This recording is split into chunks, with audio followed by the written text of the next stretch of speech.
Liar. Everywhere.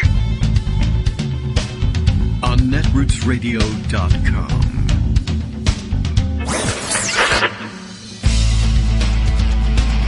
David Waldman. Kagro. In the morning. Now, here's David Waldman. Hey, good morning, everybody. How you doing? It is Friday, November 19th, 2021. Time for another show. Time for another day's worth of legislative activity, I guess, or at least part of a day worth of legislative activity in the House of Representatives.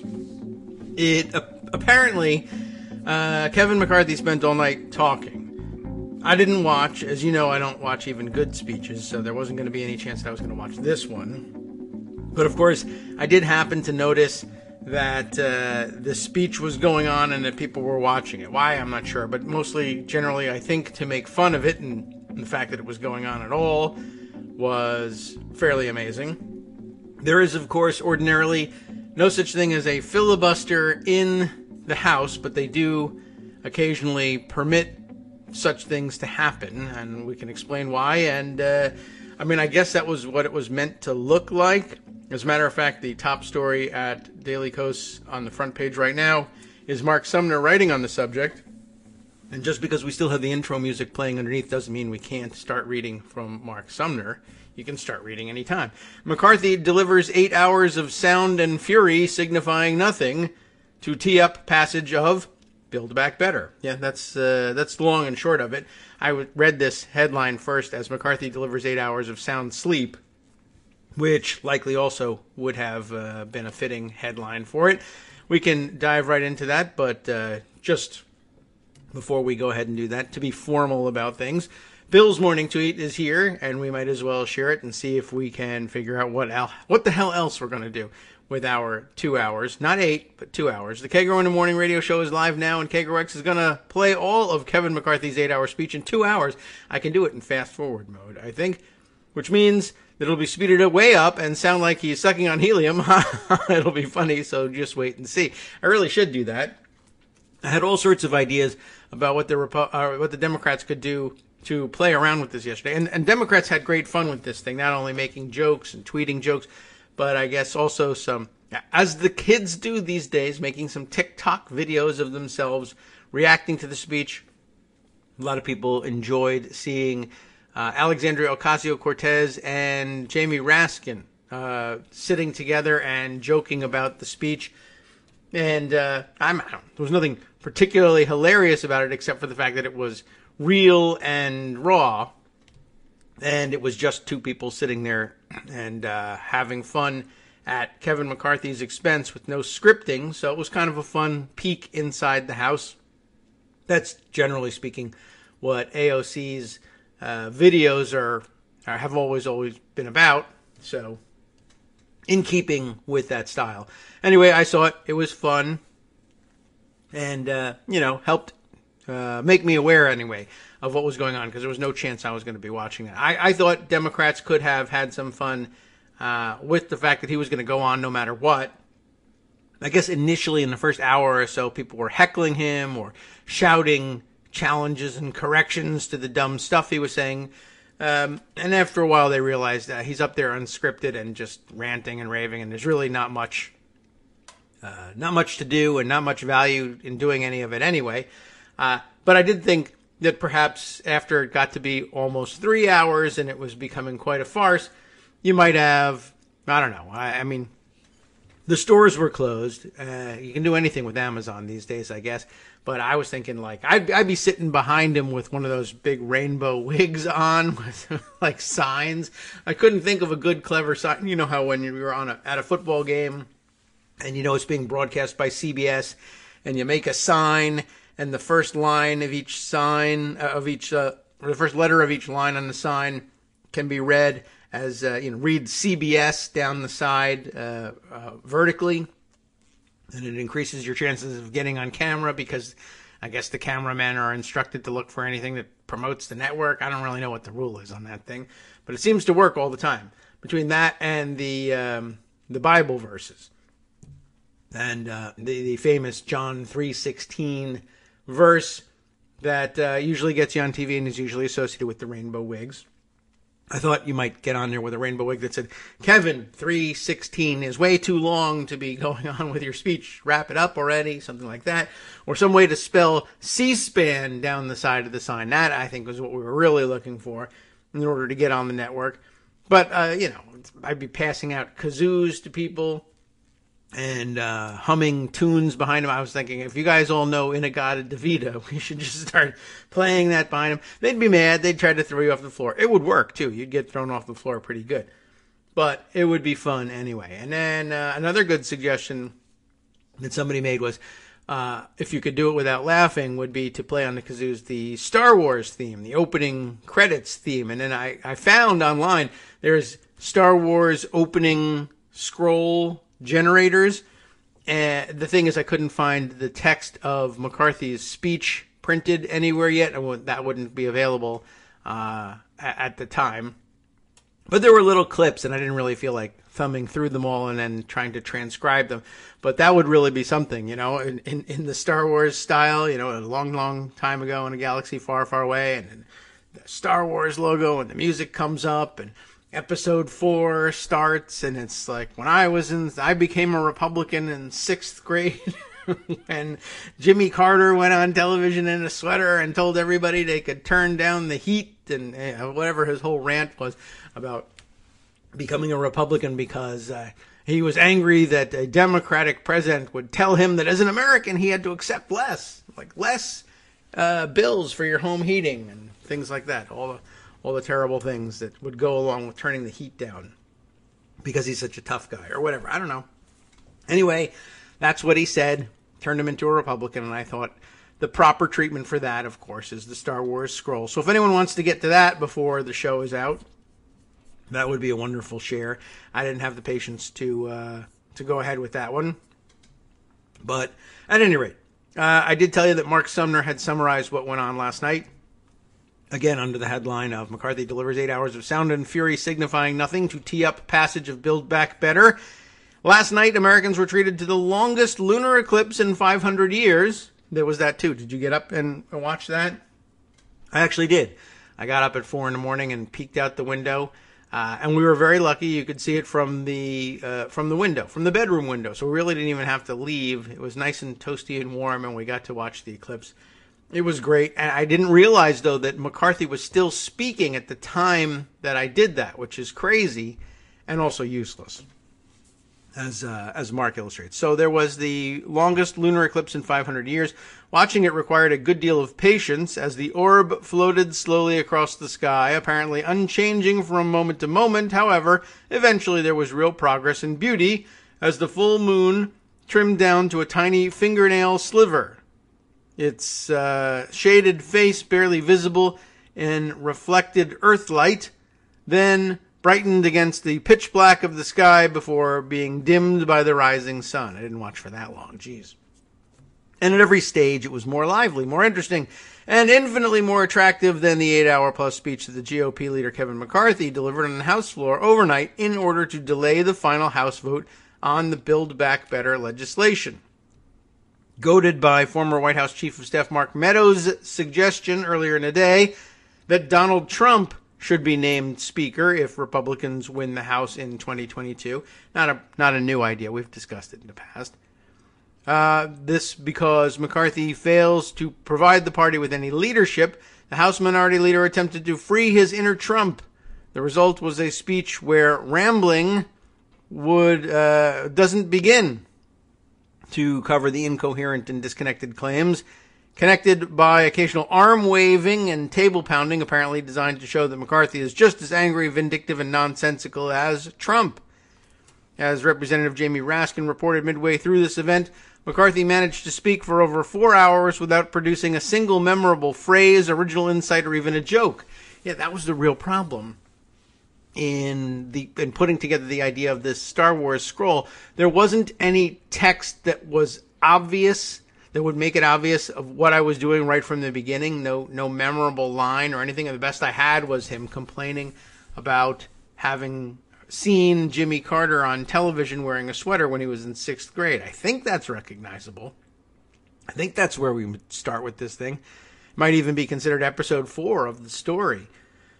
But there was really nothing to it. All right. And so that was Raskin's comment. And then he did it for 4 more hours on top of all that, which makes it even more... Is there a word that means something is remarkable for being absolutely unremarkable? Mark asks. I don't know. Probably something in German, though. Given the magic minute to speak at any length desired, and that's the basic explanation for how is it that someone could go on for so long or try to filibuster something in the House. And the answer is, at the end of debate, the party leaders or floor leaders, which are sometimes different people, for both of the parties are basically allowed the opportunity to speak at great length and any length that they want, where usually, you're being yielded a minute to speak, or sometimes they yield 5 or whatever's left on the debate, and they give it to the party leaders and floor leaders, and they just basically say, whoever's in the chair just says, I'm not going to enforce the time limit. We're just out of courtesy going to let them go. And sometimes they abuse it and sometimes not. But it usually doesn't do anything because he can't yield the time to anybody, and nobody else gets any follow-up time. So as soon as he collapses or gives up, the vote can be called. So it's not really, not quite like, well, it's a lot like the old-style talking filibuster, except in the old days, if you had an ally, you could hand off to them, or you could yield to them for questions because you didn't have a time limit. So it's much more effective in the Senate than it is in the House, which is why they let it go. And as I said, they call it the magic minute. So given the magic minute to speak at any length desired, McCarthy apparently set his sights on besting a record speech delivered by Nancy Pelosi in 2018, in which she spoke movingly and eloquently on the plight of dreamers and the danger and stress they had been placed under by the anti-immigrant actions of Trump and the Republican Party. Breaking that record gave the GOP a kind of instant fundraiser in the form of emails streaming out to watch McCarthy beat Pelosi. That's enclosed in quotes, of course. But if McCarthy had any goal other than showing that he could stay upright for the same period that Pelosi didn't just speak, but stayed focused on a single topic, it didn't show. In fact, the whole episode reeked of stunt politics, in which the McCarthy blocks bill headline in right-wing media was the entire goal. The content of McCarthy's looping tirade might as well have been random words fished from a bingo barrel. And why not? All of it will eventually come down to one thing. And here we embed the tweet of Eddie Vale, who says in his best Ken Burns Civil War narration voice, the line, in fact, did not hold, but the delay did allow the Democrats to pass the bill the next morning at a much better time for press coverage. What is that all about? Response to the House GOP Twitter account sending out notice with the blaring police lights. Must watch.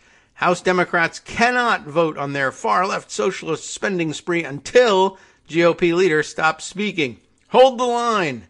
Except, well, eventually the line will not be held, and he'll go to sleep, and then they'll have the vote. And that's just kind of the way it is. And the way it used to be, filibuster-wise, back in the day. But it's not a filibuster because it's in the House. Anyway, so there you have it. There's a little bit more here, and we'll read just to close things out here from Mark Sumner. As the House reconvenes this morning for a final vote, sleep-deprived Republicans can pat themselves on the back for allowing America to start the day with the news that the House Democrats have passed this bill.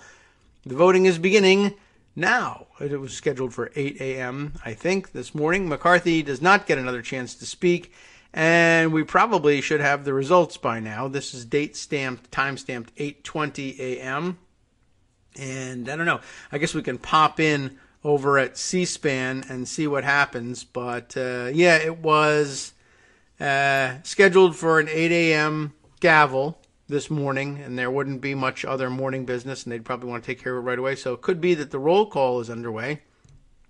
We'll see if we can call it up on C-SPAN. Let's see. Looks like the live shot from the House doesn't have any It doesn't have any vote totals up, but I don't know. Oh, actually, this looks like a frozen frame here. So let's see. I don't know. I'll click through and see if it'll give us the live feed and we can watch. But expected to pass. Pelosi pretty much knows what she's doing when she brings things like this to the floor and has a pretty good idea of what the vote's going to be. There was at least one member who I saw say that they just weren't going to be on board. So, yeah, it looks like they're still talking. So, okay, I guess setting up the vote it must be, oh no, they are voting. That was somebody speaking as a proxy, casting votes for members absent, who, of course, would have to be claiming to be absent for reasons of health and COVID avoidance. In between, they put the vote total up. Looks like it's still early days here in the voting. Look like about 105 Republicans still ready to vote or still listed as not voting. 61 Democrats still listed as not voting. And I missed the vote total up at the front, but they'll flash it again here. Let's see. 160 yes votes from the Democrats. And looks like 110 no votes from Republicans plus one Democratic no. So 160 to 111 at the moment. So it's just a matter of time at this point. And they're switching off back and forth between Republicans and Democrats, standing up to cast other people's proxy votes. And that makes the process that much lengthier. All right. So, yeah, last night I think the thinking was that McCarthy would speak for long enough that he kept the House in session past midnight.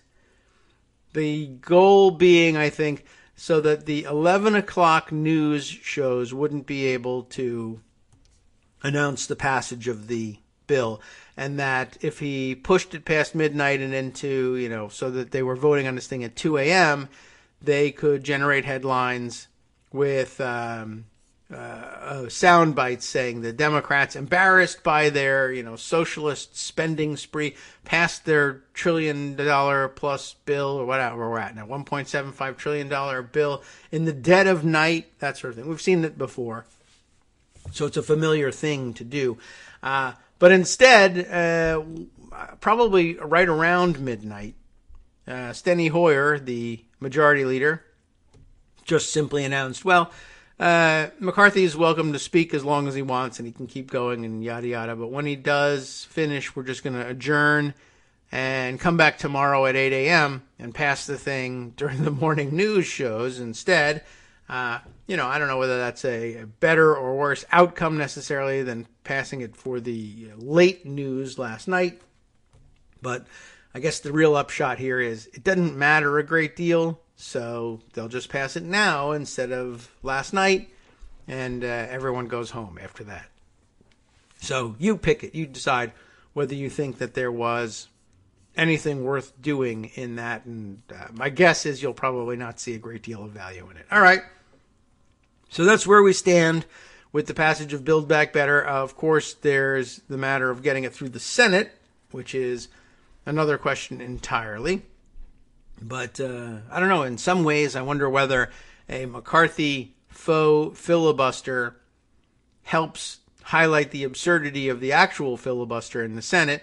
Of course, this being reconciliation, it's not subject to a filibuster. However, there are various ways that people can waste time and make a nuisance of themselves during the consideration of a reconciliation bill, but it is time limited. And I don't know what the plans are for when to start, though, consideration in the Senate. But once they do start, they're, again, time limited. And I think, reconciliation does something like 50 hours, and then you can even have a vote-a-rama at the end of that as well. So that could become quite a show in itself. But at least it's a show with an end, which is good news. All right, let's see. Other fun things to share this morning. There are quite a bunch of different options. I was wondering, let's see. I have an Axios write-up and a Hill write-up about McCarthy's marathon speech, but either of them add anything to the scene. Except I will say that one of them recognized that the Pelosi speech which stood as the record, and which, for whatever reason, in mid-speech, McCarthy decided he was going to shoot at and try and break the record. In addition to Pelosi having been focused and on topic during this thing, she also did it in heels, which was pointed out by a number of the news outlets. And I think they even put it as some pretty serious, like 4-inch stiletto heels, which I had no idea that she wore anything like that. But that's a good way to give yourself a real handicap when standing on your feet to deliver the speech. No such feats of strength from McCarthy. And, of course, no focus either. He just sort of rambled and told whatever stories came into his head, which is fine. I mean, that's the way I do the radio show. But in total, just to put this in perspective, he didn't even do a week's worth of podcasts here, right? We talk, like I said last night, when it was early in the speech, I was like, I talk about nothing for 2 hours every day. This is unscripted. Nothing.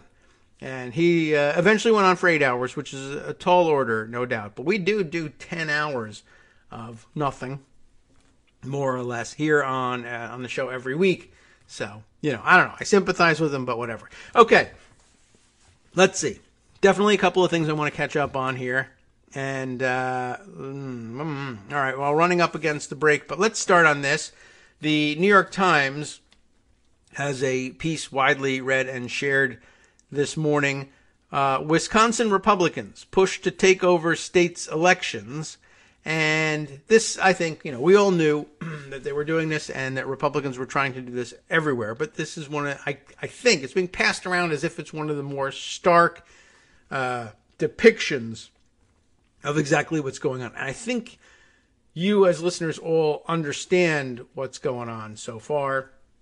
But this looks like an article that would be worth passing around and using it to illustrate for people who don't quite necessarily get how far the Republican push goes. So the piece is titled, Wisconsin Republicans Push to Take Over the State's Elections. Subheader is led by Senator Ron Johnson. GOP officials want to eliminate a bipartisan elections agency and maybe send its members to jail, which sounds like a bit of an overreach. But, overreach alert once again. Republicans going way beyond what they need to do to make their point. Republicans in Wisconsin are engaged in an all-out assault on the state's election system, building off their attempts to challenge the results of the 2020 presidential race by pressing to give themselves full control over voting in the state. The Republican effort, broader and more forceful than that in any other state where allies of former President Donald Trump are trying to overhaul elections, takes direct aim at the bipartisan Wisconsin Elections Commission, an agency Republicans created half a decade ago that has been under attack since the chaotic aftermath of last year's election. The firestorm picked up late last month after a long-awaited report on the 2020 results that was ordered by Republican state legislators found no evidence of fraud, but made dozens of suggestions for the Election Commission and the GOP-led legislature, turbocharging Republican demands for more control of elections. Then the Trump-aligned sheriff of Racine County, the state's fifth most populous county, recommended felony charges against 5 of the 6 members of the Election Commission for guidance they had given to municipal clerks early in the pandemic.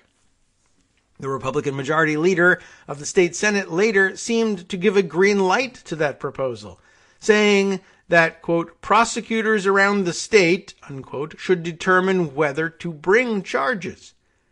And this would be guidance like, well, in the age of COVID, maybe you ought to accept ballots curbside or put out ballot collection boxes. Make sure they're secure, but give people a chance to cast their ballots without necessarily coughing on one another. They're going to arrest them for this. And last week, Senator Ron Johnson, a Republican, of course, said that GOP state lawmakers should unilaterally assert control of federal elections, claiming that they had the authority to do so even if Governor Tony Evers, a Democrat, stood in their way. An extraordinary legal argument debunked by, among other things, a 1932 Supreme Court decision, a 1964 ruling from the Wisconsin Supreme Court as well. His suggestion was nonetheless echoed by Michael Gableman, a conservative former state Supreme Court justice, who is conducting the legislature's election inquiry. Republican control of Wisconsin elections is necessary, Mr. Johnson said in an interview on Wednesday, because he believes Democrats cheat. So that's all you really need. Do I expect Democrats to follow the rules? Said the senator, and they won't do anything else. I've asked them to, and they won't. Asked the senator, who over the past year has promoted fringe theories on topics like the Capitol riot and COVID vaccines. Unfortunately, I probably don't expect them to follow the rules, and other people don't either, and that's the problem. The uproar over election administration in Wisconsin, where the last two presidential contests have been decided by fewer than 23,000 votes each, is heightened by the state's deep divisions and its pivotal place in American politics. Some top Republican officials in Wisconsin privately acknowledged that their colleagues are playing to the party's base by calling for state election officials to be charged with felonies or for their authority to be usurped by lawmakers. Adding to the uncertainty, Mr. Johnson's proposal has not yet been written into legislation in Madison. Mr. Evers has vowed to stop it. The outrageous statements and ideas Wisconsin Republicans have embraced aren't about making our elections stronger. They're about making it more difficult for people to participate in the democratic process, Mr. Evers said Thursday. The GOP's election proposals, he added, are nothing more than a partisan power grab. Yet, there is no guarantee that the Republican push will fall short legally or politically. The party's lawmakers in other states have made similar moves to gain more control over elections apparatus. And since the GOP won control of the Wisconsin legislature in 2010, the state has served as an incubator for conservative ideas exported to other places. So I guess look for this same kind of strong-arming to be happening in other states around the country. No surprise at all, of course, to us. Hi, it's me, David Waldman, the same guy who was just talking to you a second ago. Our Patreon subscription drive is still going strong, with over 175 monthly donors who help keep us on the air. If we've helped keep you going during the pandemic, why not return the favor and help us keep going so we can all be together for the next disaster? Patreon.com, Patreon.com, makes it easy to make secure, recurring monthly contributions to support our show. Patreon.com/KagroX gets you straight to our donation page. Maybe you'd like to thank us for keeping you sane during the Trump era. Maybe you're looking forward to in-depth explanations of what's going on in the Biden administration. Whatever it is that keeps you listening, we need your help to keep bringing it to you. And hey, if you happen to prefer using PayPal or even the Square Cash app, we're up and running with those options too. Thanks again, everyone, for all your support. We literally could not do this without you.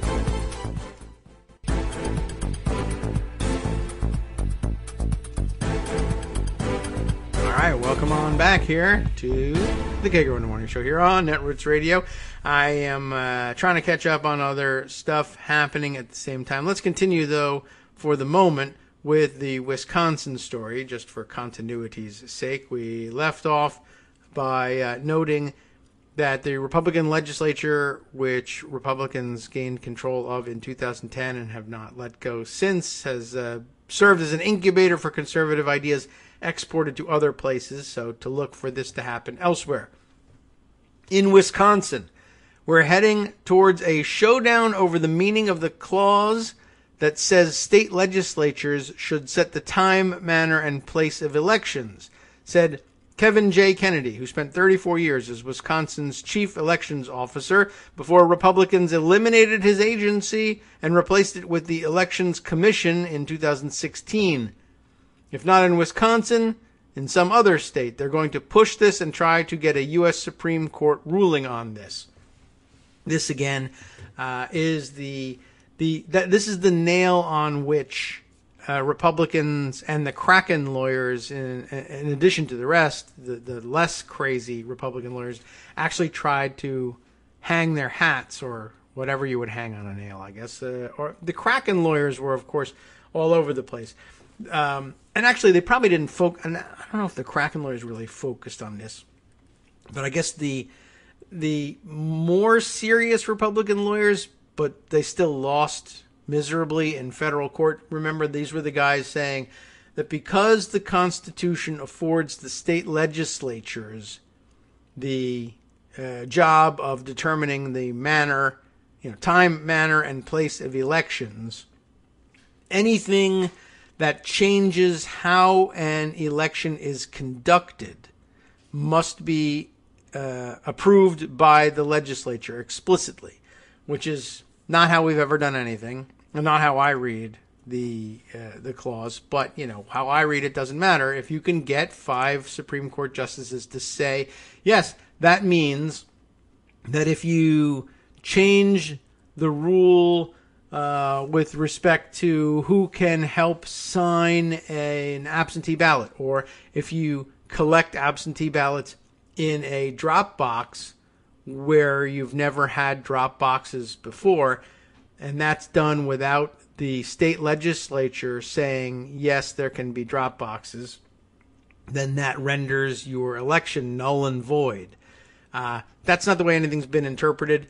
The federal courts, when they actually looked at this question last year, when it was raised by Republican elections lawyers, said, no, that's not what the Constitution says. The Constitution says the time didn't change. The manner and place didn't change either. The place didn't change. The time didn't change. The question is over manner. Republicans saying collecting the ballots by drop box is a change in the manner, and Democrats and the federal judiciary saying, no, what they mean by manner is the state legislature has the option to either hold a primary election or to nominate the electors for their state themselves by virtue of action of the legislature. They can have a vote and nominate them, just like they used to pick senators back in the day before, what was it, the 17th Amendment? And allowed for direct election of senators. Do I have that right? I can't even remember the number anymore. But don't quote me. If you're in the business of quoting me, stop immediately. But let's double check. I think I remember it correctly, though. Yeah, right. Okay. 17th Amendment. Phew, at least we got that correct. But yeah, the states don't have to have primary elections, and they didn't always have primary elections. Sometimes it was a matter of allowing the parties within the state to hold nominating conventions, and then the results of which were ratified by action of the legislature. That wouldn't work these days, of course, because the Republicans would simply refuse to acknowledge and ratify the results of the Democratic State Convention. And instead, the Democratic electors would magically become the same people as were nominated as the Republican electors, basically I'm sure that that's pretty much the direction that they would go with these things. But anyway, the point is you can choose different manners of choosing your electors, and the one everybody has opted for, the most transparent and democratic, having a primary election, is not the only option. It could be coin toss, it could be drawing lots, it could be nomination by the state legislature, it could be conventions ratified by the state legislature, whatever. But that's the extent of the state legislature's decision-making with regard to manner. The rest of it, how long should the polls be open, what times will the polls open and close, perhaps that sometimes can be regulated. All these things can be regulated by the state legislature. They just don't all have to be necessarily.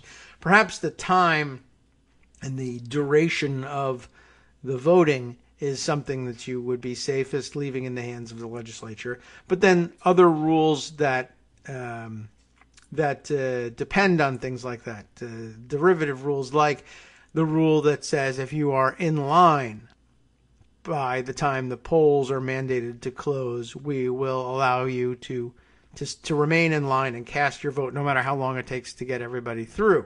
If you're in line at 8 o'clock when the polls close, or 7 p.m. as they close here in Virginia, and it takes you 2 hours to process all the other people in line in front of you, and you finally cast your ballot at 9 p.m., your ballot is still valid. That sort of rule, handled, generally speaking, by the elections boards or other, commissions, committees, or what have you, however selected and however established, to which the state legislatures often are deemed to have delegated that authority. And manner of elections is one simple question. But like I said, if you can get 5 Republican justices on the Supreme Court to say, no, all previous understandings of the word manner are wrong, and they always meant that this was the case, which likely would mean, if we were to logically extend this, that all previous federal elections have been incorrectly held and are therefore invalid, and therefore all acts of Congress since, this began are also invalid, and there's no law and it's total anarchy. But we can't have that. So instead, we will have the logically inconsistent conclusion that from now on you can't do it, and also retroactively one election back. We're also going to include that. So that would really take some gymnastics, right? Not only can you not do this in the future, and not only would it be ruinous to declare it to have been the case for all of the past, but we are going to say that you can declare it ruinous for one election back, the one we cared about and are angry about. That one is now invalid, and everything that the Congress did between then and now is invalid, and Joe Biden isn't the president. But don't worry, this is going to be a totally stable system going forward. If they want to do it, they can do it. Balls and strikes. You know how it goes. All right. So let's see. Where were we with the Wisconsin article? Right. They said they're basically headed for a showdown over the meaning of this clause, right? And if not in Wisconsin, then in some other state, they're going to try and push this and get the U.S. Supreme Court to rule on it. Next year, Wisconsin will host critical elections for Mr. Johnson's Senate seat and for statewide offices, including the governor. Rebecca Kleefisch, the leading Republican in the race to challenge Mr. Evers, is running on a platform of eliminating the state election commission, because who needs one of those? On Monday, she filed a lawsuit against the agency, asking the Wisconsin Supreme Court to declare that the commission's guidance violates state law. The Republican anger at the Wisconsin Elections Commission, a body of 3 Democrats and 3 Republicans, the GOP lawmakers created in part to eliminate the investigatory powers of its predecessor agency, comes nearly 20 months after commissioners issued guidance to local election clerks on how to deal with the coronavirus pandemic. Republicans have seized in particular on a March 2020 commission vote lifting a rule that required special voting deputies trained and dispatched by municipal clerks' offices to visit nursing homes twice before issuing absentee ballots to residents. The special voting deputies, like most other visitors, remember, we're talking about coronavirus, they were barred from entering nursing homes early in the pandemic. And the commission reasoned that there was not enough time before the April primary election to require them to be turned away before mailing absentee ballots. The vote was relatively uncontroversial at the time. No lawsuits from Republicans or anyone else challenged the guidance. The procedure remained in place for the general election in November. But after Joe Biden won Wisconsin by 20,682 votes out of 3.3 million cast, Republicans began making evidence-free claims of fraudulent votes cast from nursing homes across the state. Sheriff Christopher Schmeling, I don't know which, Schmaling, of Racine County, said the 5 state election commissioners who had voted to allow clerks to mail absentee ballots to nursing homes without the visit by special voting deputies as is prescribed by state law, should face felony charges for election fraud and misconduct in office. Interestingly, I'm sure that the law that requires that the special voting deputies visit twice before whatever carries no penalty, like most voting laws don't. So the sheriff here has made up a penalty. Well, violating that law is really election fraud and misconduct in office, for which I can arrest you, as opposed to, geez, we should have done that but didn't, and oh well. which actually is usually pretty problematic, and I object to. I very, often bring up the fact that they just anticipate no violations of these laws, and it's never clear what the remedy is going to be. Robin Vos, the Republican Speaker of the State Assembly, who represents Racine County, quickly concurred, saying that the 5 commissioners, including his own appointee to the panel, should, quote, probably face felony charges. The commissioners have insisted they broke no laws. There's a link here to I don't know what. It looks like a statement from the commissioners regarding Racine County Sheriff's Department's press conference. I don't know. So I guess a lengthy way of saying, hey, we didn't break any laws. But I'm kind of interested in seeing exactly what they had to say. But probably a good summary of it. Ann Jacobs, a Democrat who was the commission's chairwoman, said she had no regrets about making voting easier during the pandemic, and added that even my Republican colleagues were afraid about the future of fair elections in the state. We did everything we could during the pandemic to help people vote, she said. Mr. Johnson, a 2-term senator who said he would announce a decision on whether to seek re-election in the next few weeks, is lobbying Republican state legislators with whom he met last week at the state capitol to take over federal elections.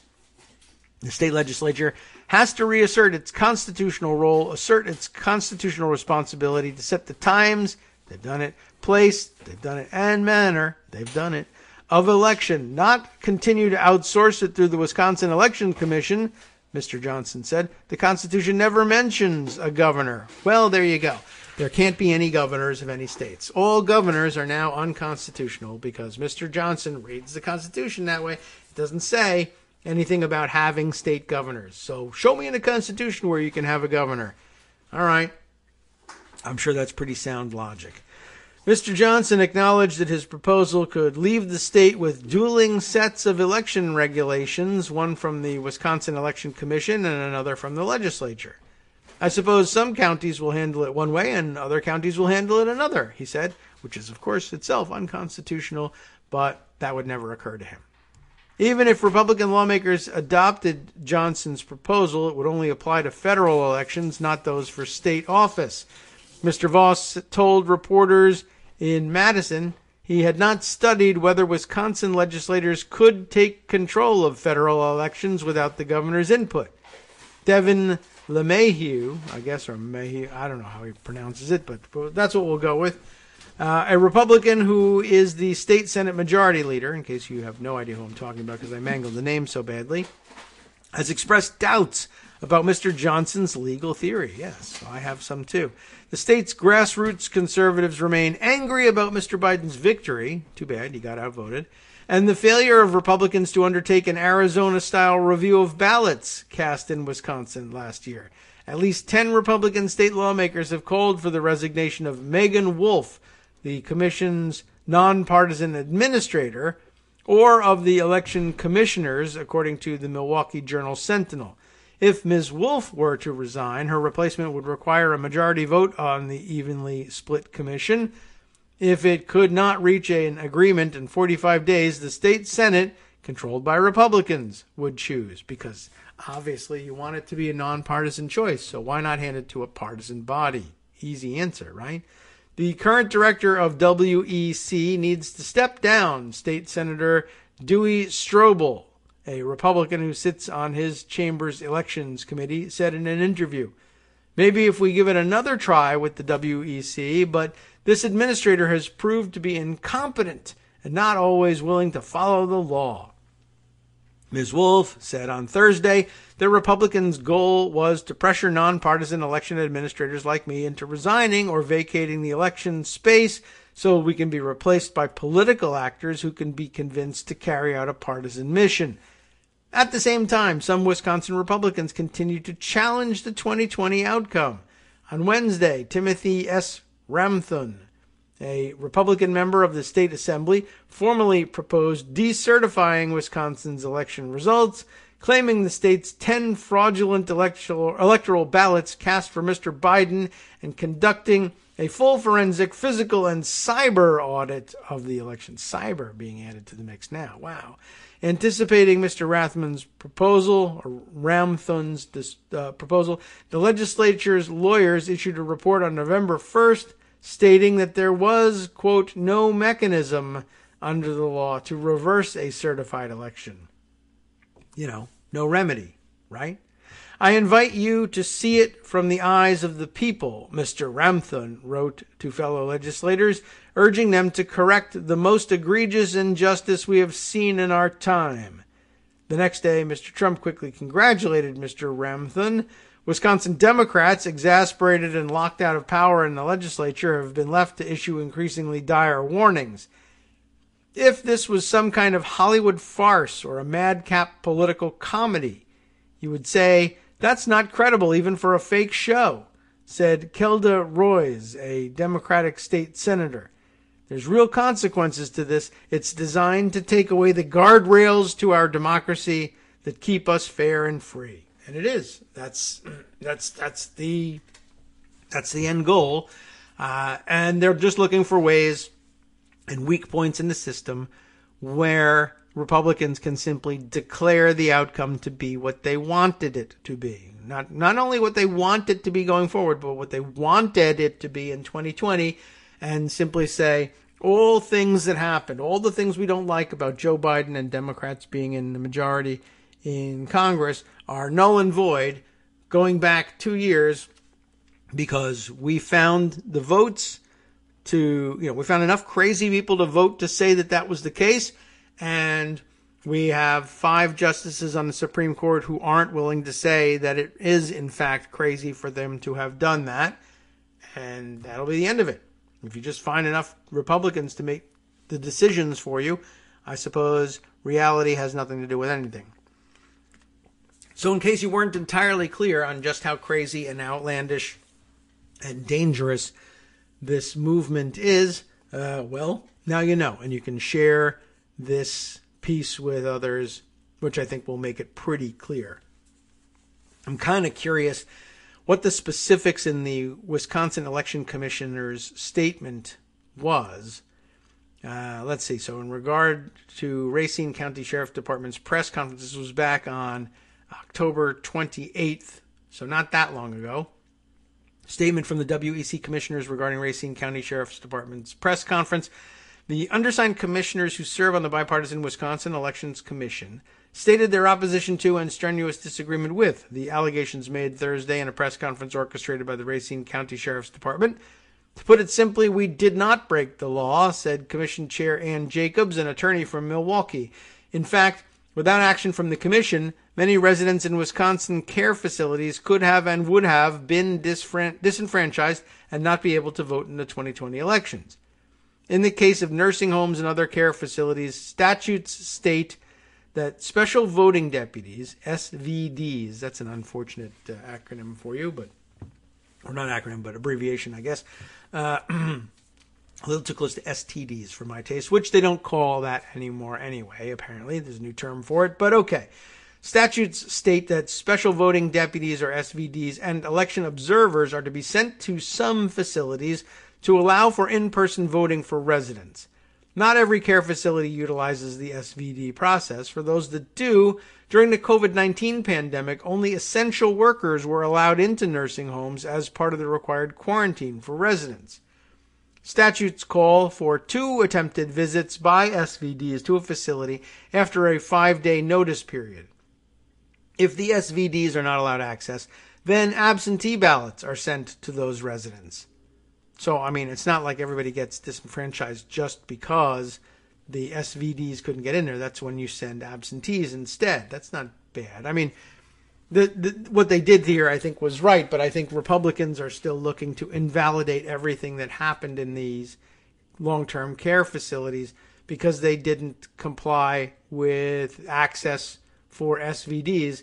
But the only upshot of that is that those people can then vote absentee, not that their ballots get invalidated. Anyway, statutes call for 2 attempts. If the SVDs are not allowed access, then absentee ballots are sent to those residents. Residents complete those ballots in the same manner as other absentee ballot voters. the timeline for these visits and the sending and return of absentee ballots all must occur in the 22 days immediately before an election. In 2020, the U.S. Postal Service advised that clerks should plan for 13 days to send the ballot and have it mailed back to them in time to be counted on Election Day. In a thoughtful, public, and hours-long discussion at the beginning of the COVID-19 pandemic, very extraordinary circumstances, of course, commissioners acted in a bipartisan fashion to preserve the right to vote by ensuring ballots were sent to care facility voters in time for the ballots to be mailed and returned. We knew that for the protection of residents, only essential workers, which did not include SVDs, were being allowed into facilities across the state, Commissioner Julie Glancy said. As such, we knew it was essential to preserve the right to vote for those residents, so rather than require the absurdity of sending SVDs to knock on a locked door, we pivoted to the absentee voting process. Among the allegations made by the Racine County Sheriff was that a resident deemed incompetent by a court and not permitted to vote was persuaded into voting by nursing home staff members and perhaps taken advantage of in that process. The commission finds it horrifying and offensive that if that sort of thing happened in Racine or anywhere in Wisconsin, Commissioner Dean Knudsen said, nobody should ever be coerced or otherwise influenced as part of exercising their right to vote. We would encourage and expect the full force of the law to investigate that situation and prosecute any identified offenders, which is where you might think that the Racine Sheriff's Department would be spending their time, but apparently not. The commission believes district attorneys and other law enforcement are the proper authorities to investigate and charge in such instances. Such criminal allegations are outside the jurisdiction of the WEC, whose role is to guide local elections officials. And yet, the Racine County Sheriff suggests that the remedy for this is to arrest the Wisconsin Elections Commission officials, who had nothing whatsoever to do with any of this. However, it must be stressed that an individual's voting right can be restricted only by an incompetency order from a judge, not a friend or family member or even a doctor. The statutes are very clear on this, Jacobs said. So the allegation that one person who was in a long-term care facility, possibly in Racine County, was incompetent to vote is, well, there's one way to establish that. A letter stating as such from a judge, an order from a judge. Have you got one? If not, then you're talking out your ass. I mean, you might think this person's incompetent. You might even be right, but get a judge to order it. And if you don't get that, you don't have an incompetent person, according to law. Further, she explained, once the ballots were issued as part of the absentee process, the rules surrounding assistance for a voter are different than they are for someone utilizing a special voting deputy. An absentee voter can, in fact, receive some measure of help in completing their ballot, as outlined in statutes. Commissioner Marge Bosselman pointed out that the commission consulted with advocates for the aging and disabled communities in addressing the challenge of nursing home voting during the pandemic. The commission reconsidered its guidance at each statewide election in 2020 and adjusted its guidance based upon the most up-to-date information available to it. If we had waited for 2 unsuccessful attempts by SVDs to enter nursing homes, we would have been in danger of missing the deadline to get their votes collected and counted, Commissioner Mark Thompson said. Our goal was to allow as many eligible voters as possible to participate in the election. While the WEC has embraced virtual SVDs as a possible solution to providing nursing home residents with voting assistance, not all facilities have the necessary equipment or training to allow for digital assistance. Additionally, it is unclear how a digital process would work with the rights of observers. The WEC is an agency that can't make demands on private facilities to purchase technology, nor does the WEC have control over the individual staff members who work in the nursing homes. Moving forward, the Commission reiterates its commitment to protect a person's right to vote. In order to guarantee that right in 2020 while facing an unparalleled pandemic, the Commission exercised its best judgment in consultation with experts and stakeholders and issued its guidance. The Commission will continue to advocate for the rights of Wisconsinites to exercise their precious constitutional right to vote. It's signed, the chair, Ann Jacobs, and commissioners Marge Bosselman, Julie Glancy, Dean Knudsen, might pronounce that as Knudsen, but Knudsen with a K, and Mark Thompson. So there you go. 5 out of the 6, I guess, signed on to this letter. I don't know who didn't, but that's a pretty strong showing. And that's what Republicans are, again, hanging their hat on. The idea there being the law says you can bring a special voting deputy and regular ballots to nursing care facilities, and the people who vote there can be considered to have cast their ballots in person, even though they didn't go to the polling place to do it. The polling place comes to them. If a special voting deputy makes 2 attempts to get in there and hold in-person voting inside the facility and can't get in and can't successfully set things up, then you can send them all absentee ballots and they can vote as absentees, which is what they did.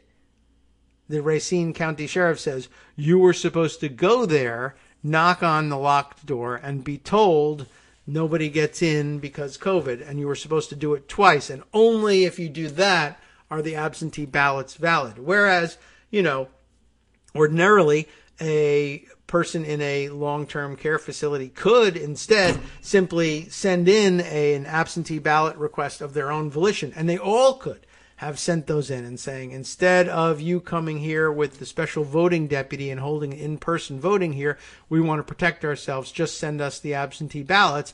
Had they done it that way, the Republicans wouldn't have a leg to stand on, but would probably just have claimed, well, it's fraud anyway, because you know how it is with old people and absentee ballots. And we would say, you mean they vote generally Republican?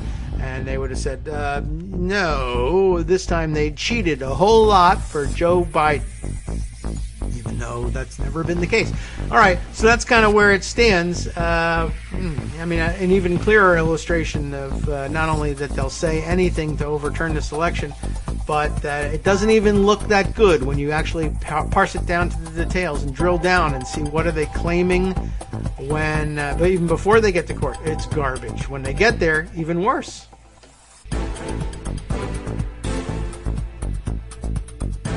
All right, welcome back now to the Kagro in the Morning Show here on Roots Radio. Lots to get through here in our second hour. By the way, procedural update. Oh, and voting update. The House has finished its voting on the Build Back Better plan, and according to C-SPAN, has approved it, 220 to 213, and the bill is done there and on its way to the Senate. That's good news. And along the way, we got a note from the mighty OCD who let us know that the first thing that the House had to do was dispose of a motion to recommit. So that's probably what accounted for their gaveling in at 8 o'clock, but at 9:20 only just being underway with the vote. You got to deal with the motion to recommit first, apparently successfully done, and that's that. Okay, so the bill's passed. Nancy Pelosi counted correctly again, and Kevin McCarthy's efforts came to naught. He is having a press conference, or recently had a press conference, complaining even more about this having happened, and blah, blah, blah, and calling them socialists, et cetera, et cetera. So, the usual stuff. Okay, well, anyway, pretty serious stuff happening in the House, pretty serious stuff happening in Wisconsin.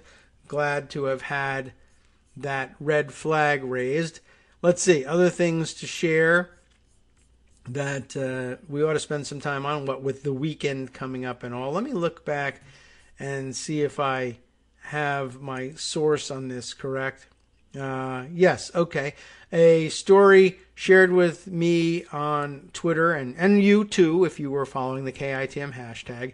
Athena 5000, not to be confused with Athena 4000, the other big fan of the show, who sent along this New York Times piece, which we didn't have time for yesterday, but seems an important one. It seems like a Good Friday sort of story, too, a little deviation from the strictly, procedural and political. Weird, and I don't know what to make of the story. Let's read it. Two men convicted of killing Malcolm X will be exonerated after decades. I probably shouldn't surprise any of us that in their haste to put someone in jail for this, they may have gotten it wrong. The 1966 convictions of the two men are expected to be thrown out after a lengthy investigation, validating long-held doubts about who killed the civil rights leader. The writers on the piece here, Ashley Southall and Jonah Bromwich, for the New York Times, again on a November 17th piece. So written Wednesday, published Wednesday, and shared with us yesterday. Two of the men found guilty of the assassination of Malcolm X are expected to have their convictions thrown out on Thursday, the Manhattan District Attorney and lawyers for the two men said, rewriting the official history of one of the most notorious murders of the civil rights era. For decades, historians have cast doubt on the case against the two men, Muhammad A. Aziz and Khalil Islam, who each spent more than 20 years in prison. So I'm sure they're glad to get out, but it's not making them feel all that much better, I guess. But out is out. Their exoneration represents a remarkable acknowledgement of grave errors made in a case of towering importance, the 1965 murder of one of America's most influential black leaders. It's long overdue, said Brian Stevenson, a civil rights lawyer and founder of the Equal Justice Initiative. This is one of the most prominent figures of the 20th century who commanded enormous attention and respect, and yet our system failed. A 22-month investigation conducted jointly by the Manhattan District Attorney's Office and lawyers for the two men found that prosecutors and two of the nation's premier law enforcement agencies, the FBI and the New York Police Department, had withheld key evidence that, had it been turned over, would likely have led to the men's acquittal. Like, who cares if you get the right guy? They just, in those days, really all they ever wanted was closing cases. And, of course, in those days, what could have been better than closing cases and locking up some radical Islamic black people, in their view, whether rightly or wrongly. I'm sure the police were going to be satisfied with an outcome like that, and the FBI as well. It was not a good time for them. And they're not a whole lot better now either. Anyway, the two men, known at the time of the killing as Norman 3X Butler and Thomas 15X Johnson, spent decades in prison for the murder, which took place on February 21st, 1965, when three men, there was a third, opened fire inside the crowded Audubon Ballroom in Manhattan as Malcolm X was starting to speak. But the case against them was questionable from the outset, and in the decades since, historians and amateur investigators have raised doubts about the official story. The Review, which was undertaken as an explosive documentary about the assassination and a new biography, renewed interest in the case, did not identify who prosecutors now believe really killed Malcolm X. Those who were previously implicated but never arrested are dead. Nor did it uncover a police or government conspiracy to murder him. It also left unanswered questions about how and why the police and the federal government failed to prevent the assassination by at least one member of a New Jersey chapter of the Nation of Islam. That man, Mujahid, see where that root comes from, Mujahid Abdul Halim, was also found guilty, and his conviction stands. At the trial, he confessed to the murder, that helps, but said and has maintained that the other two men were innocent. At his home in Brooklyn on Thursday, Mr. Halim, now 80, offered a simple response to the news about his co-defendants. "God bless you, they're exonerated," he said in a quiet voice.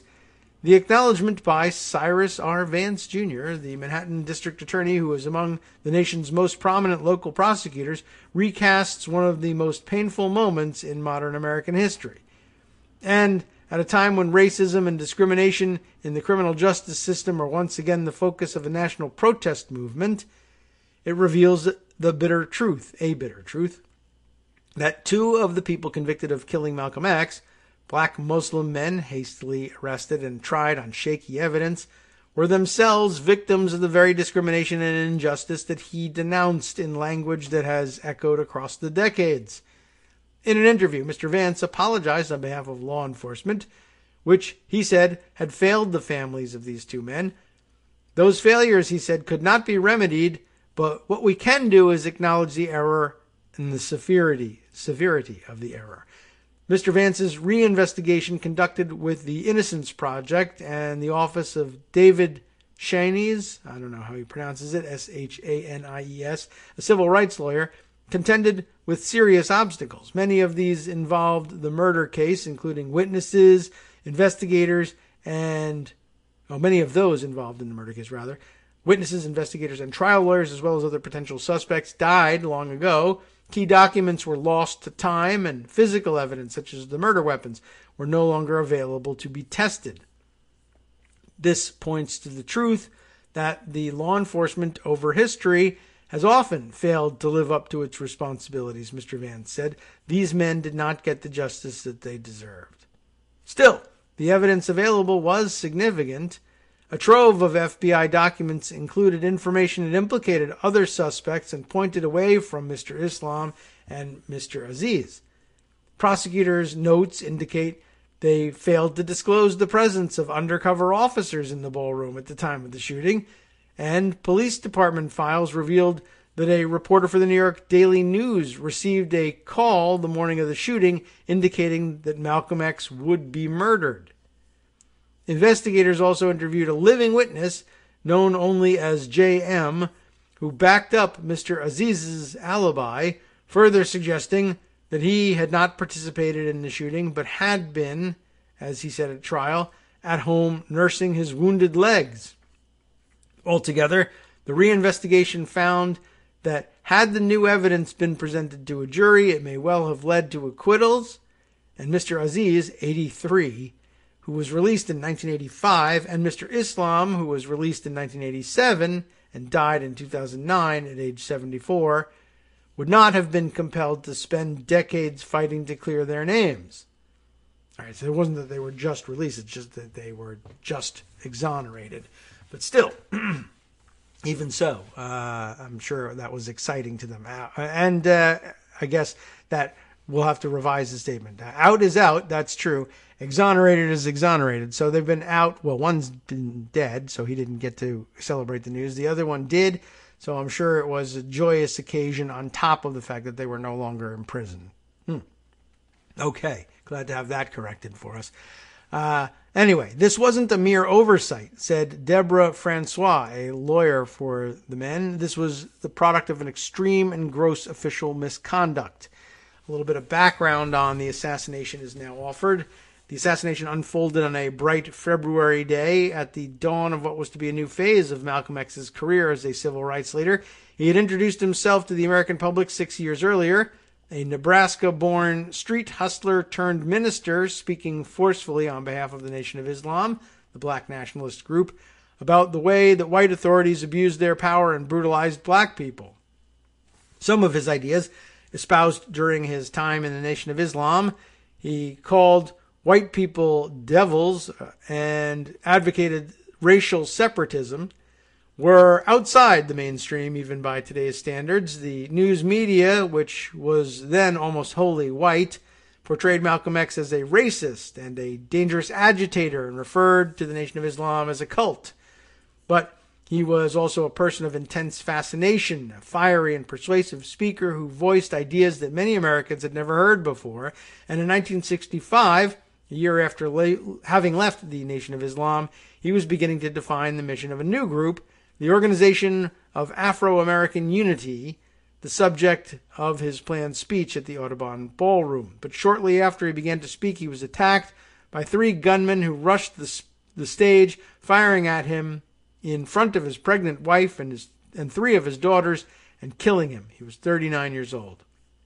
Mr. Halim, then known as Talmadge Hayer, among other names, was apprehended in the ballroom after being shot in the thigh. Mr. Aziz, then known as Norman 3X Butler, was arrested 5 days later and Mr. Islam, known as Thomas 15X Johnson, another 5 days after that. Within a week, all three men, all members of the Nation of Islam, had been charged with murder. At the trial in 1966, prosecutors cast Mr. Islam, who was once Malcolm X's driver, as the assassin who fired the fatal shotgun blast. Mr. Halim and Mr. Aziz were said to have followed close behind, firing their pistols. 10 witnesses said they had seen Mr. Islam, Mr. Aziz, or both. But the witness statements were contradictory, and no physical evidence tied Mr. Aziz or Mr. Islam to the murder or even the crime scene. Both men offered credible alibis, which were backed by testimony from their spouses, friends, and others. And when Mr. Halim took the stand for the second time during the trial and confessed, he insisted that his two co-defendants were innocent. On March 11, 1966, all three defendants were found guilty, and a month later sentenced to life in prison. Even then, evidence was already pointing to another theory of the case. Mr. Stevenson, who had spent much of his career fighting against wrongful convictions, said the assassination of Malcolm X, followed 3 years later by that of Martin Luther King Jr., traumatized black people in the 1960s, but finding the truth never seemed to be a priority for law enforcement and government, which only re-traumatized them, I'm sure. And everybody else, for that matter. Wednesday's acknowledgement, well, except for the racists who reveled in both. Anyway, normal people were traumatized by it. Wednesday's acknowledgement, he said, just underlines how casually and recklessly these cases were investigated and ultimately concluded. It undermines already tenuous and fragile confidence in the rule of law to protect black voices that were challenging bigotry and discrimination, said Mr. Stevenson, and it also just represented our continuing problem with reliability and fairness, and those are problems that we're still reckoning with today. All right, there is still a little bit more here. Reinvestigating the case. I'd like to know a little bit about that.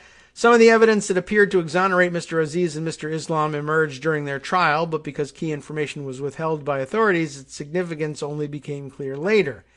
One defense witness, Ernest Green, testified that he had seen the man with the shotgun and described him as dark-skinned, stocky, and sporting a deep beard. I don't know what deep actually means, but a poor match, either way, for Mr. Islam, the man who was cast in the role by prosecutors, who was light-skinned, lean, and clean-shaven. But Mr. Green's description matched another man, one whose name jurors did not hear. William Bradley, a member of the same Nation of Islam mosque in Newark, New Jersey, as Mr. Halim. Mr. Bradley was an enforcer for the Nation of Islam, which Malcolm X had joined in 1952 and promoted unceasingly for a dozen years before an acrimonious break the year before the assassination. He was less than 6 feet tall, weighed 182 pounds, and was dark-skinned. He had been a machine gunner in the Marine Corps, and his criminal history included a charge of possessing an illegal weapon. The description of Mr. Bradley was in FBI files at the time, and Mr. Halim even identified him as one of the assassins. And the authorities were aware that the Nation of Islam was targeting Malcolm X a week before the assassination. His house was firebombed while he slept inside with his wife and daughters. But it would be years before the connection to Mr. Bradley became more clear as a succession of amateur investigators, journalists, historians, biographers, and others took up the case. One of the most important of these civilians was Abdur Rahman Muhammad, who hosted a Netflix documentary series early last year, Who Killed Malcolm X, that again assembled the case for the two men's innocence and others' guilt. Upon the release of the series, Mr. Vance announced that he would take up the case. The reinvestigation was underway when a new biography was published, The Dead Are Arising, by Les and Tamara Payne, which identified Mr. Bradley as one of the assassins. That book won a National Book Award last year and a Pulitzer Prize this year. Books and documentaries get the job done, I must say.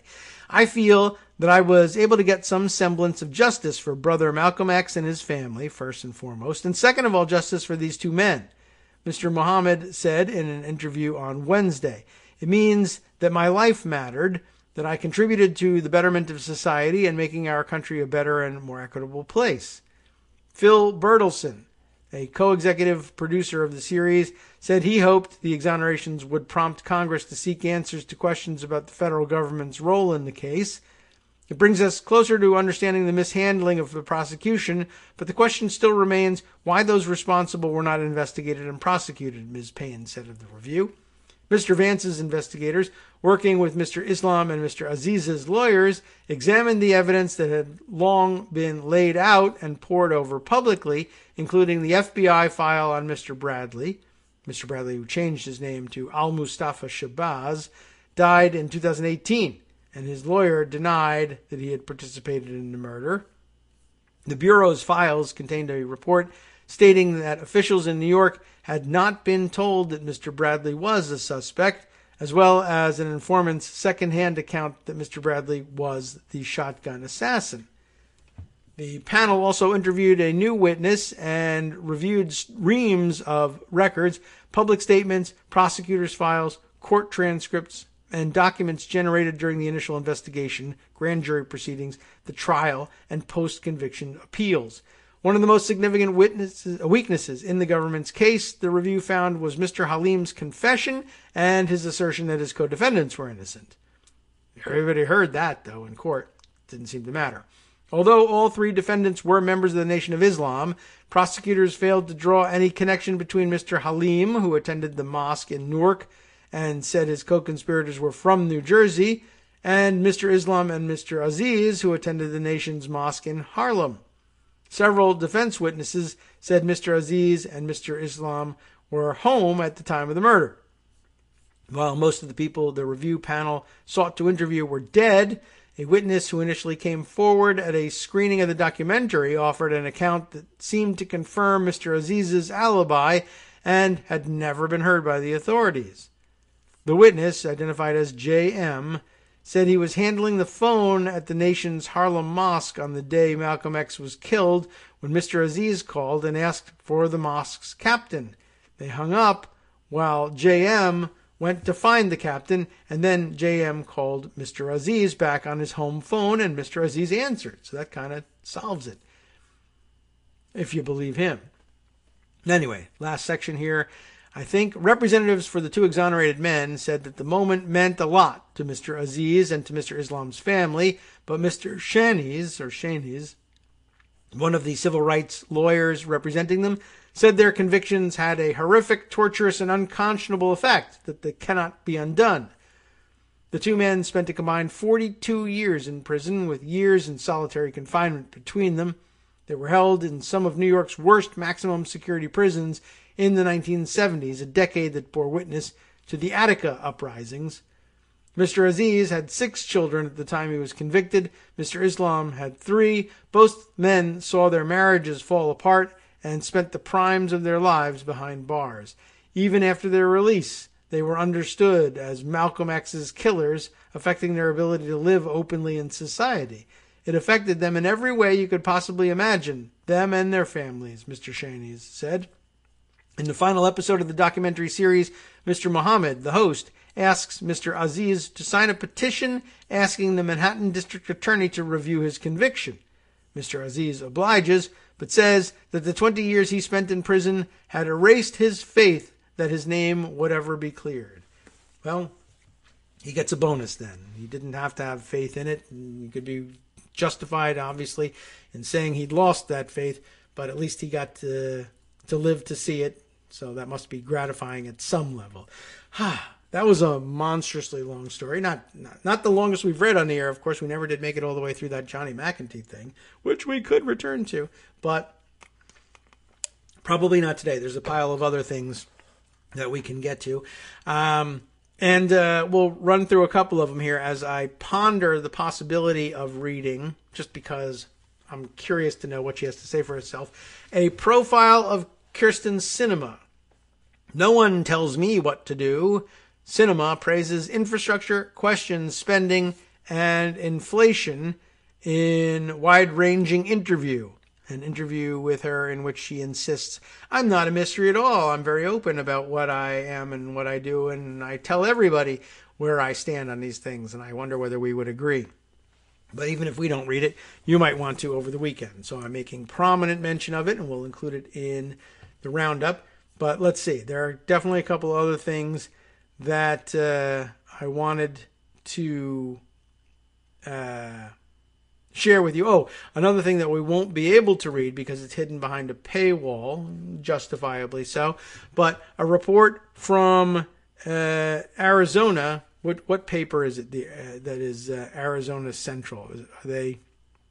I don't know if they identified the paper or is that the name of the paper, Arizona Central, but azcentral.com. But like I said, paywalled. But I have here the tweet of one of the writers who helped out on the story, Jen Fifield, I guess, who tweets the thing out saying, a never reported call from the White House, a plea to stop counting votes, a frantic desire to appease Trump and the most radical leaders of our state. Months in the making, a must-read investigation of the Arizona audit. So I can't even give you the name of the article, I don't think, unless I didn't check to see how powerful their paywall is. Okay, the Arizona Republic is the name of the actual paper, of course, that you find at AZ, Arizona Central. And I did park the address, the URL for the story in Pocket to see if this is one of those things that allows you to get past the firewall and read it. And, I feel bad about doing that. But sometimes I do it anyway. Anyway, this won't let you do it. But it sounds like it's a really interesting and in-depth review. And I guess if you want to spend the money on the subscription, and it's not a lot. I think, people were pointing out while people were complaining about it being firewalled on Twitter, it's like $1 for 6 months coverage. It's really not that much. And I could certainly afford to do it. It's just now it's a matter of convenience more than anything else. And of course, it's $1 for 6 months, but then you got to sign up with a credit card and you got to remember sometime in the next 6 months to cancel when the 6 month mark rolls around, or else they charge you again. And who knows whether you want to stay subscribed to the Arizona Republic or not. Anyway, if you're a subscriber and want to share the text with us, that would be fun and agreeable, I'm sure. We can weigh the pros and cons of subscribing to this or any other paper for that purpose. But anyway, I have a feeling that some of the news contained therein will eventually leak out. But maybe not. Maybe they'll write a book, and that's how we'll find out about it. Okay. Just wanted to let you know that was happening. Other things that we might share in the few minutes before the break. Let's see. Oh, I liked this one very much. And this could lead to something that we want to continue with on the other side. But I saw the Beto O'Rourke people, I guess Beto Media, how they tweet online, with some interesting framing from him now that he is getting into the race for governor. And this would lead naturally on the other side of the break, I guess, to reading a Twitter thread that I put aside for discussion last week. We never got to. Then renewed it this week, and maybe we'll do it now. This is the framing we're talking about. He's giving a speech here and starts out the text of this tweet with the Abbott tax. That is Greg Abbott, current governor of Texas. The Abbott tax. What is it? Important new term Beto O'Rourke is using to refer to the lingering monetary results, weird phrasing, of the February winter storms. Remember, and they hashtag it here, the Abbott tax, and spread it everywhere. And we should listen, perhaps, how long is the clip? 45 seconds. And I guess they want you to listen to it and to share it on social media and stuff. So maybe they wouldn't sue us if we used 45 seconds worth of his speechifying that would explain it, and then that would set us up for the break, and we could come back to it afterwards with somebody else's lengthier explanation of just what this is about, if there's any doubt left in your mind by hearing the speech. Let's pause it and rewind it and get the sound all ready here. Can we roll this thing? Let's see. Oh, we got our alarm, so let's roll it. And well, no, you know what? Since it's 45 seconds, if we do that, then we'll bump up against our music, and it's then going to be one or the other. So All right, we'll do it on the other side of the break, and then we'll just roll straight into the other tweet thread that I think explained things nicely. Or maybe we could even do it in reverse and leave you with the snappy 45-second soundbite from Beto O'Rourke as the takeaway instead. We'll explain the background first and then let him sum it up for you. All right. Well, we've got that and a number of other suggestions, more suggestions still from Dave R. to catch up with, not about space debris or anything like it, although I did have somebody else suggest maybe we stop calling it space debris because that sounds like something you could sweep up with a dustpan instead of like flying bullets that could kill everything in its path. All right, so that's done too. Hi everybody, it's me, David. Let's change things up from the old fundraising pitch for just a minute and talk instead about how you can be a part of our show. If you've got a smartphone or any other electronic recording device, why not sit down and record a segment for us? Read us an important article and give us your take. Read one of your own original essays, or even just give us your commentary on something you'd like to share that's important to you. Then send the file to me at kagrox@gmail.com and I'll try and work it into the show. Short segments, a few minutes in length, are easiest to fit in. And of course, I can't always guarantee that I'll be able to play everything, but if you've ever shouted at your radio or TV about something you wish was being covered, here's your chance to change that. Make the show your own. Send your submissions to me at kagrox@gmail.com.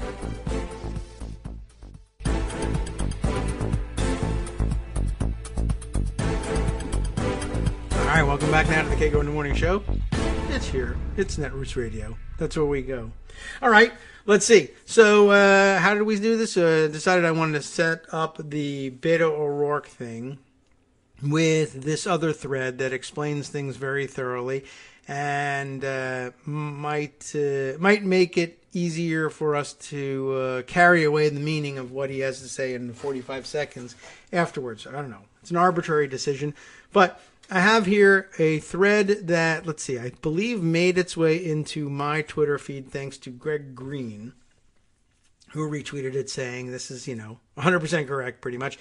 And it's an important tool to have in mind now that we're dealing with particularly Republican complaints and conservative Democratic complaints like from Joe Manchin about inflation and the impacts of inflation on ordinary American families, but not just inflation in the price of goods, but supply chain issues and things being in short supply or taking much longer than usual to get, basic household items, the sorts of things that will frustrate people / voters before they get back into the voting booth in 2022 and 24.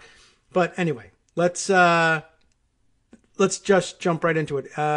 It's the Twitter thread of Hassan Khan, HASSANKHAN, all one word here if you want to find the guy and follow along. And here's what he's got. He starts off this way, and this connects to a lot of other threads that he has written in the past, and he references them, and we'll go down those rabbit holes, and I guess probably some other people's threads too.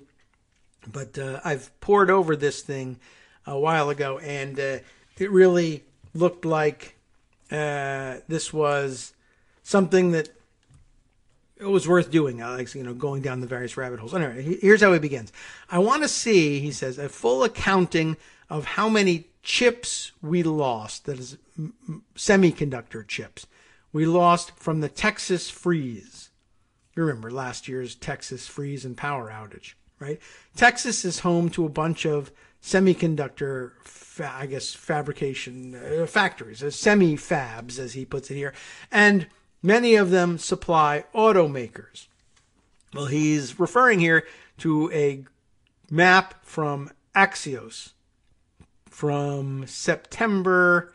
Why is this? This is an old graphic here. It looks like it's dated September 1st, 2018. But anyway, it illustrates where there are semiconductor production plants in the United States. And by the way, the little dots on the map are also color-coded to describe who what nationality the ownership of the plant is. But I don't think that's necessarily relevant to things here. But there are, let's see, how many of them are on here? I got to add up all the numbers. 58 U.S. owned, 2 Israeli owned. That's 60, plus another 14 are European or Asian. So 74 plants in the country at large. Now, of those 74, I got to do a quick count here. 1, 2, 3, 4, 5, 6, 7, 8, 9, 10, 11, 12, 13, 14. 15 of them are in Texas. Or, well, one of them might be right across the border in Oklahoma there. So it could be 14. Anyway, what's more important is what Hassan has to say here. So he says, again, I want to see a full accounting of how many chips we lost from the Texas freeze. Texas is home to a bunch of semi-fabs, and many of them supply automakers. That's important. He also has embedded one of his earlier tweet threads. This tweet comes on November 14th, but something else that he must have said earlier on November 14th is of some relevance here in terms of kicking off this thread. But originally he starts off by saying, well, let's see. Yeah. And this is maybe the root of the whole thing. He says, the most important infrastructure failure of the last year is the near total failure of Texas's grid during the Texas freeze. We all remember that, right? It's a regulatory failure through and through, and those responsible have evaded proper scrutiny. Again, here he's attaching somebody else's material, this time from Ars Technica, with a article entitled "Natural Gas Customers in Texas Get Stuck with $3.4 billion Cold Snap Surcharge." We remember that part of it, of course, and people being overcharged wildly. But he's focusing on something different. But that's the event he's talking about.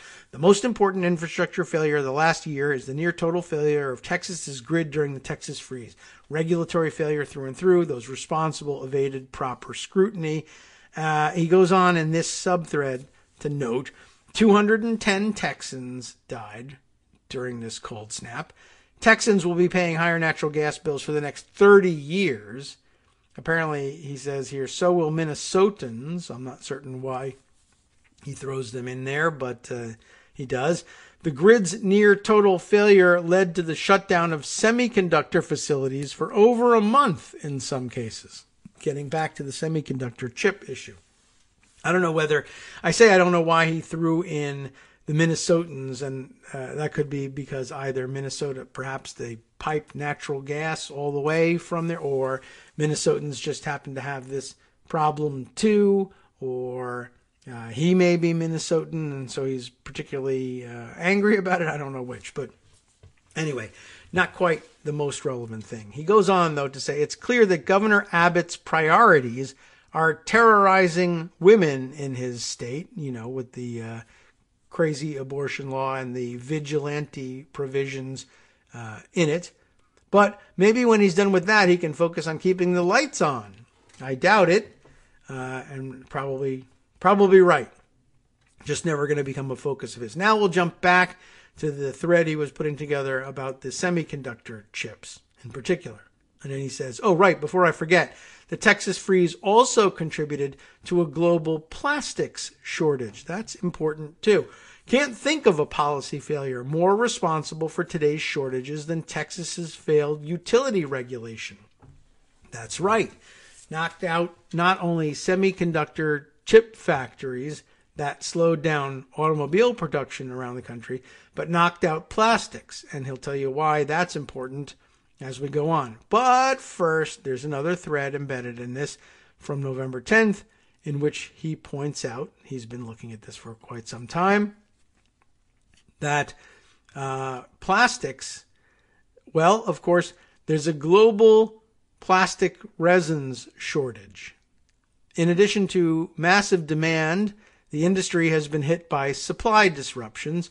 Earlier this year, the Texas freeze shut down production of key feedstock and manufacturers declared force majeure beyond their control, right? So if these numbskulls in Texas knew how to keep the lights on when it gets cold, it would have helped lots of industrial supply chains, including semiconductors. He's already realizing how this is coming together a few days before this November 14th tweet thread. But first, he's pointing again to plastic resins. Resin prices began to spike, and he shows the chart from the U.S. Bureau of Labor Statistics about plastic resins prices and the surge that happens, right after the Texas freeze. Resin prices began to spike after the Texas freeze shut down production facilities.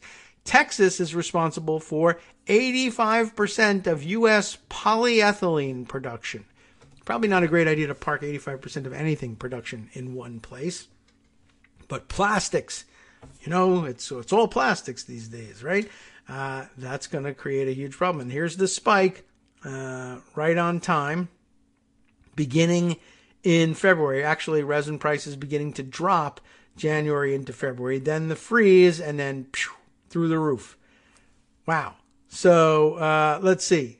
There's a little bit more to this sub-thread here, in which Hassan says, if you're worried about inflation, you should be worried about the resin shortage. If you're worried about the resin shortage, you should be demanding answers from Texas leaders about their grid's failure. Resin shortages from the Texas freeze gets my vote for the most underreported supply chain story. Resins are a key input for anything made of plastic. Very true, and got a resounding yes and some nods from the production staff here in the KITM World Headquarters, where operations and procurement of a lot of plastic packaging is a major focus when not focusing on breakfast or production duties here at KITM. Anyway, back to that original thing. Not only are we talking about plastics in general, but let's talk about some of the specifics of that. Not only were people freezing and dying because of the grid failure, but also then the shutdown of the semiconductor chip industry, which led to a backup in everything that's got those, including the automobile market, which is a major driver of the economy. How about this, though? Waiting on that new couch? The Texas freeze took about 10% of the annual polyurethane production offline in Texas. Manufacturers have been playing catch up ever since. And here he includes the tweet of Sonu Varghese, who's replying to him here, saying, add the shutdown of foam chemical plants in Texas, which led to a shortage of foam for furniture. Add that to your list. Here, a backup piece for that, a link to Business Insider discussing that problem. So polyethylene, polyurethane, plastic resins, foam for furniture, things you didn't think would be affected by the weather in Texas. But then that got a lot of nods too, and lots of people sharing on Twitter saying, that's weird. I ordered a new couch and they were like, it's going to be 6 months until you can get it. Why? Well, we're short on polyurethane foam cushioning that we make the damn furniture out of. And what are you going to do about that? So a really good point here being made that the failure of Texas's electrical grid, which, was an enormous disaster and people froze and Ted Cruz skipped off to, Cancun. We all remember all of that. But thinking of all the industries that shut down as a result and how crucial they are to the supply chain of almost everything made in the United States and around the world and shipped back to us, whatever. But taking out all of our plastics and polyethylene and polyurethane and the plastic resins industry and the semiconductor chips on top of it, which is, not directly related, but just another thing that's centralized in many ways in Texas and got knocked offline. And so for all the complaining about the economy and the blame among voters and pointing the finger at Joe Biden for all of it, where really the blame may belong with Greg Abbott and the Texas Republicans, who set themselves up for this failure a long time ago. When this grid crash happened, we mentioned that this was the meddling of Texas Republican politicians doing something incredibly stupid in isolating their grid from the rest of the country. And now we're all, literally all, suffering as a result. And the blame belongs there.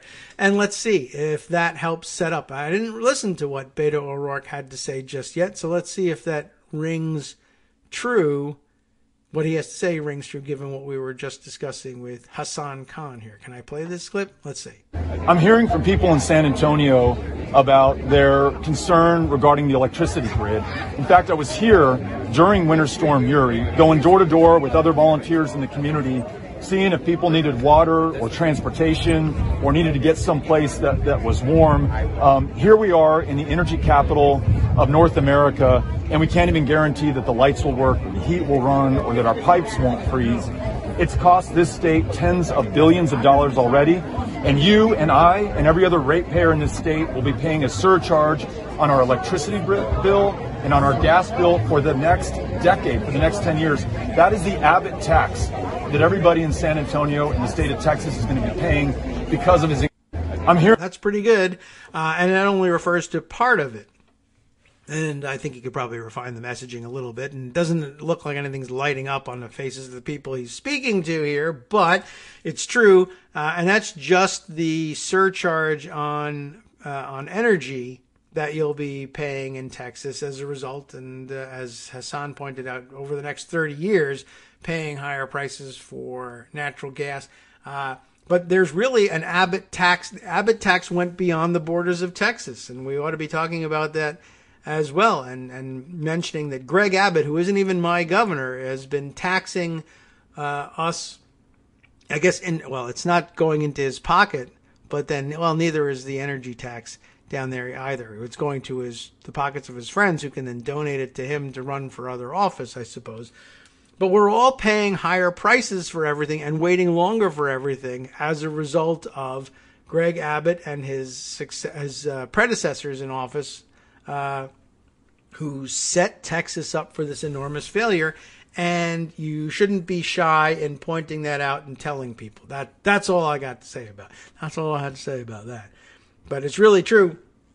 And Beto opens the door for a larger discussion on that. If for some reason you won't allow for that, Hassan has opened the door for you instead. I think he's done a good job in setting this up, and it's a good theme that ought to be hammered on, and the National Democrats ought to grab onto it and remind everybody. Don't forget, you all remember the Texas freeze. Do you know what shut down besides everybody freezing in their homes?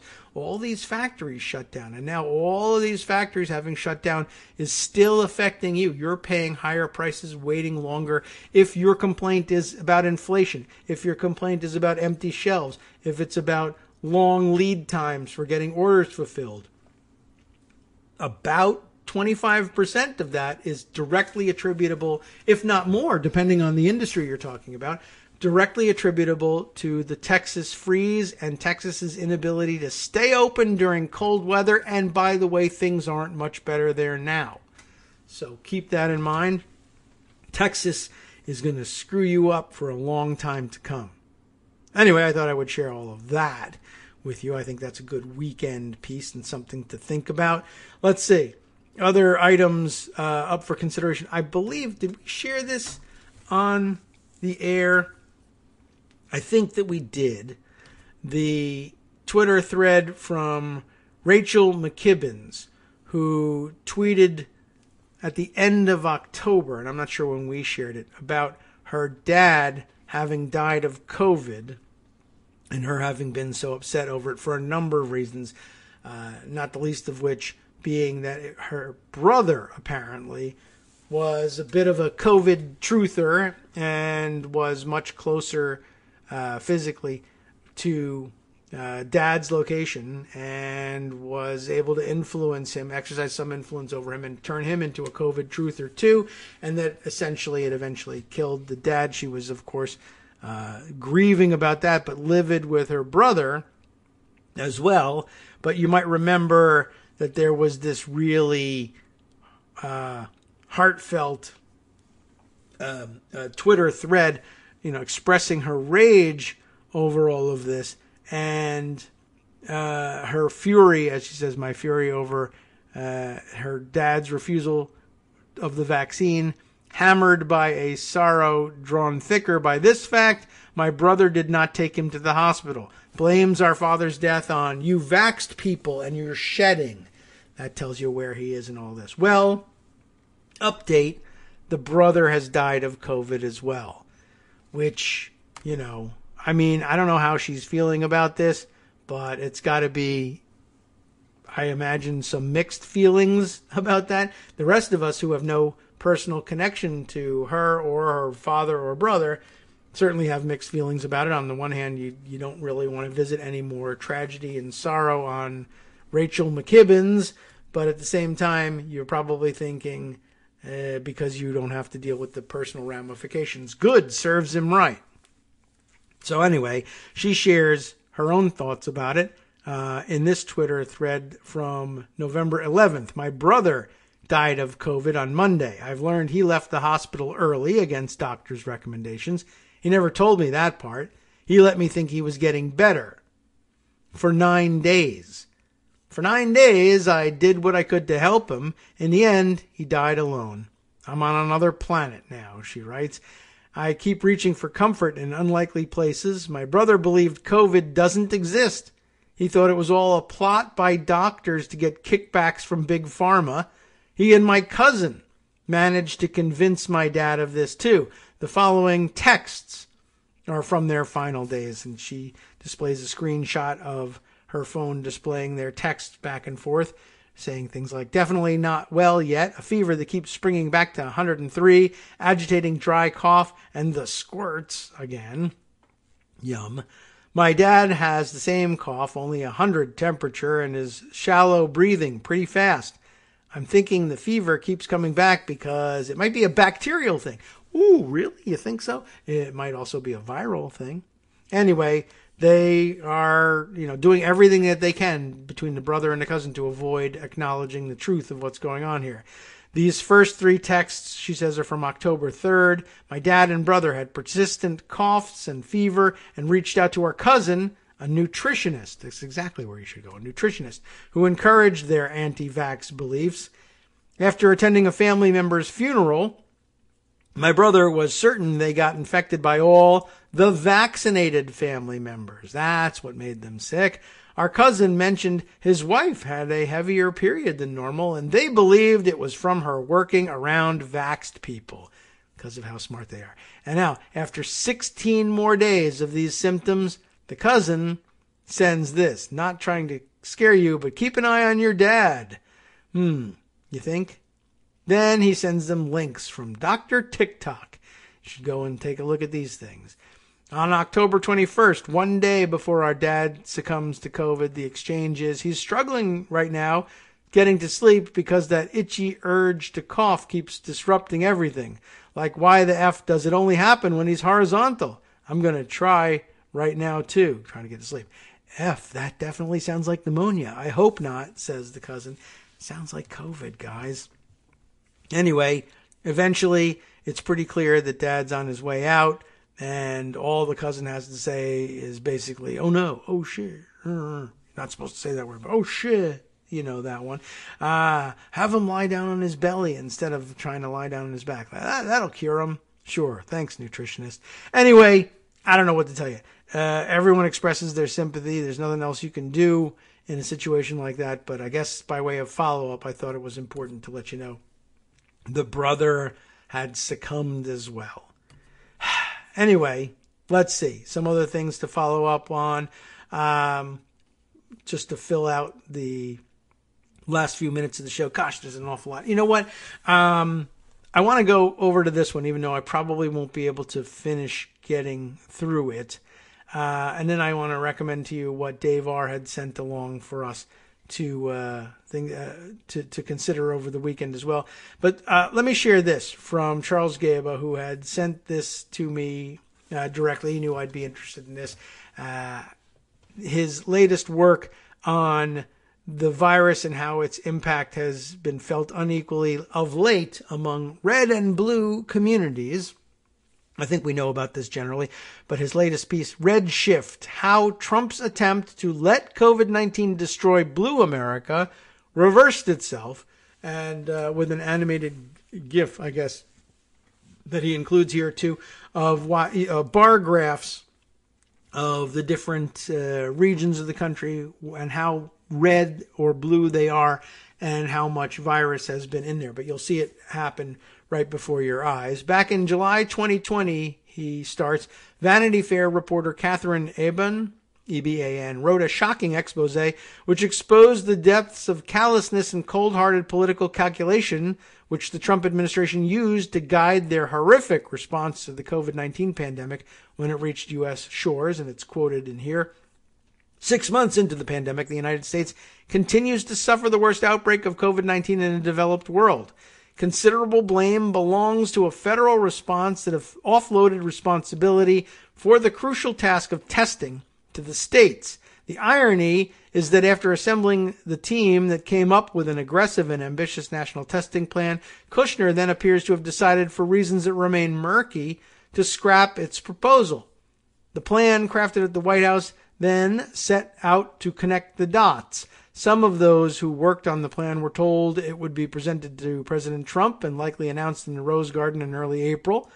I was beyond optimistic, said one participant. My understanding was that the final document would make its way to the president over that weekend and would result in a significant announcement, but no nationally coordinated testing strategy was ever announced. The plan, according to the participant, just went poof into thin air. I think I remember reading this piece. The effort ran headlong into shifting sentiment at the White House, trusting his vaunted political instincts. President Trump has been downplaying concerns about the virus and spreading misinformation about it, efforts that were soon amplified by Republican elected officials and right-wing media figures. Worried about the stock market and his re-election prospects, Trump also feared that more testing would only lead to higher case counts, and more bad publicity.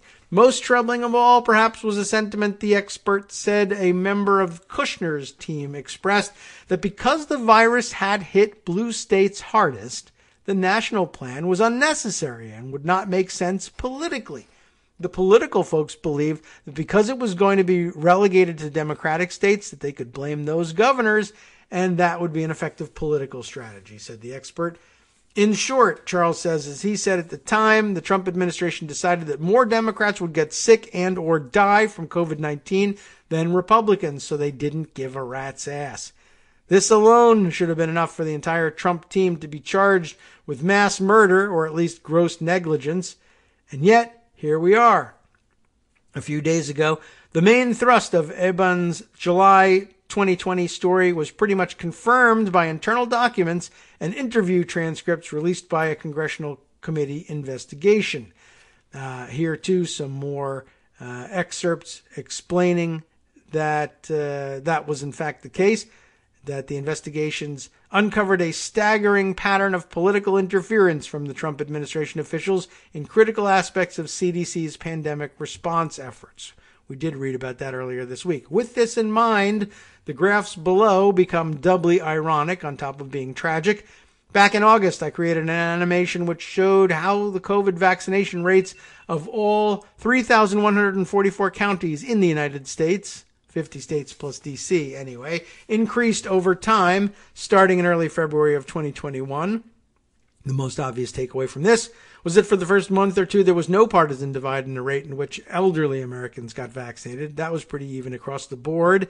As soon as the Pfizer, Moderna, and Johnson & Johnson vaccines were given the green light for all adults, and for the 12 to 17 age over soon after that, however, the red-blue divide became immediately obvious and continued to increase every week for months on end.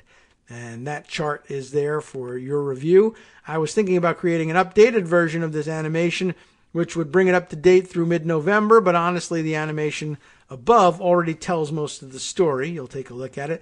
The slope continued to increase up until late September, and since then, it's pretty much remained stable. So I guess that's good news in general, with both the blue and red counties increasing generally at roughly the same rate, but with the red counties continuing sorely behind overall. So instead, he created a new and different type of animation that looks at the COVID death rates across all the counties over time, based again on what percent of the vote Trump received there in 2020. And instead of a scatter plot graph, it's bar graph, with the counties grouped into 10 brackets of roughly 33.1 million Americans apiece.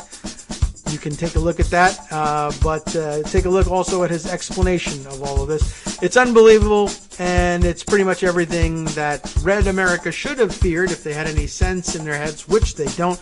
But you know how they are. Not believing in science, they weren't basically able to see this thing coming. It's a much more lengthy explanation of that is in here. You should take a look at it over the weekend.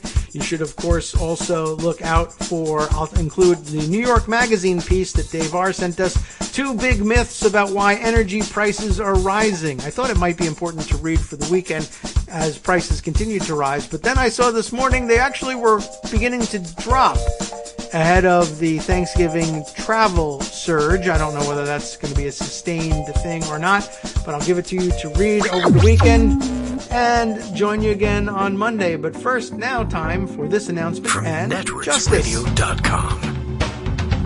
You have been listening to Kagro in the Morning with David Waldman. You bet. And of course, Justice is up next with the West Coast Cookbook and Speakeasy. Oxford-trained Confederate dunce Senator John Kennedy, I'm sorry I missed this, insisted Biden's pick for comptroller of the currency has communist sympathies because she escaped Soviet-controlled Kazakhstan. Amazing story. Stay tuned for it next.